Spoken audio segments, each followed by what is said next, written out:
Here's a review of a scene from the series Star Wars Rebels, Season 3, Episode 20, titled Twin Suns. This episode was written and directed by Dave Filoni and co-written by the series co-executive producer Henry Gilroy.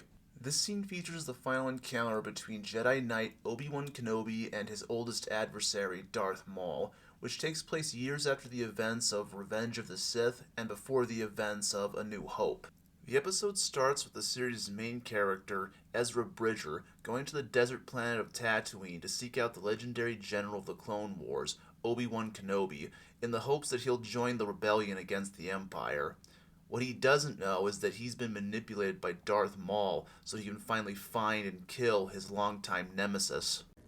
Maul used your desire to do good to deceive you. Now the only one who has gained anything from all of this is... me.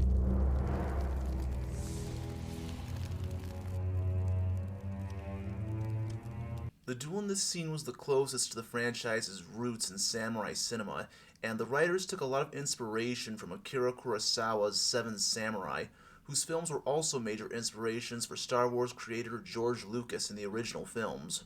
In fact, legendary Japanese actor Toshiro Mifune, who was iconic to Akira Kurosawa's best films, was originally offered to play the role of Obi-Wan Kenobi, but he turned it down for personal reasons. As an audience to Star Wars, most people were probably expecting the final fight between these two characters to be like their previous battles, with lots of intense choreography.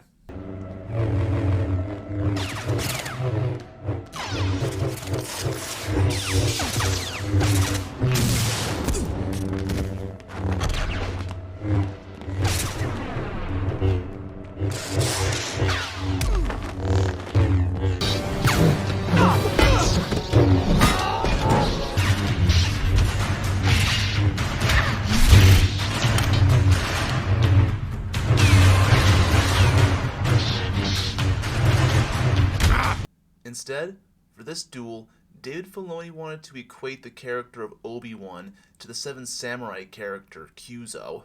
Both were characters who preferred to avoid battle, and in their duels, they both moved with intention and grace, in contrast to their opponents who were overcome with anger.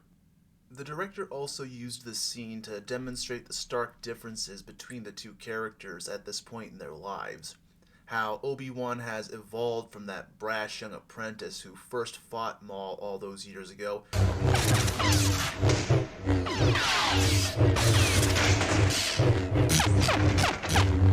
to an enlightened master. The truth is often what we make of it. You heard what you wanted to hear, believed what you wanted to believe.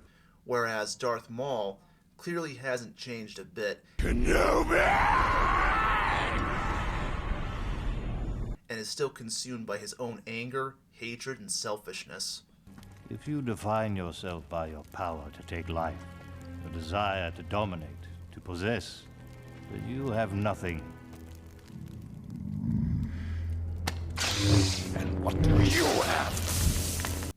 And the evolution of both these characters is symbolized in the final moments before the duel, when Obi-Wan changes his stance from the one he used as a younger man. There's no point to fighting any longer. We've won.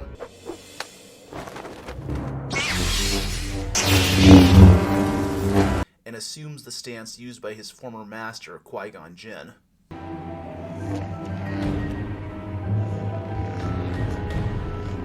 This change of stance baits Maul into attacking Kenobi with the same technique he used to kill Qui-Gon in The Phantom Menace. And the director had Obi-Wan exploit Darth Maul's inability to evolve as a character by predicting what attack Maul would use so that he could counter it.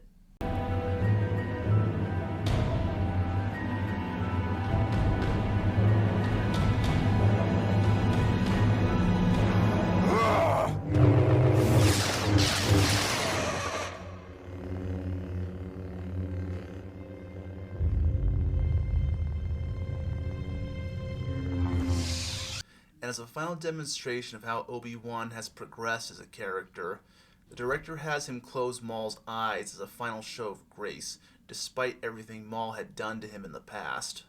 After watching this scene, I think it became one of my favorite fights in the whole franchise because I loved how much it followed the formula for dueling in samurai movies, and anyone who's ever watched a samurai movie can see that. I think this scene was an excellent way to bring Obi-Wan Kenobi and Darth Maul's rivalry full circle and to a close. Let us know how you feel about this scene in the comments below.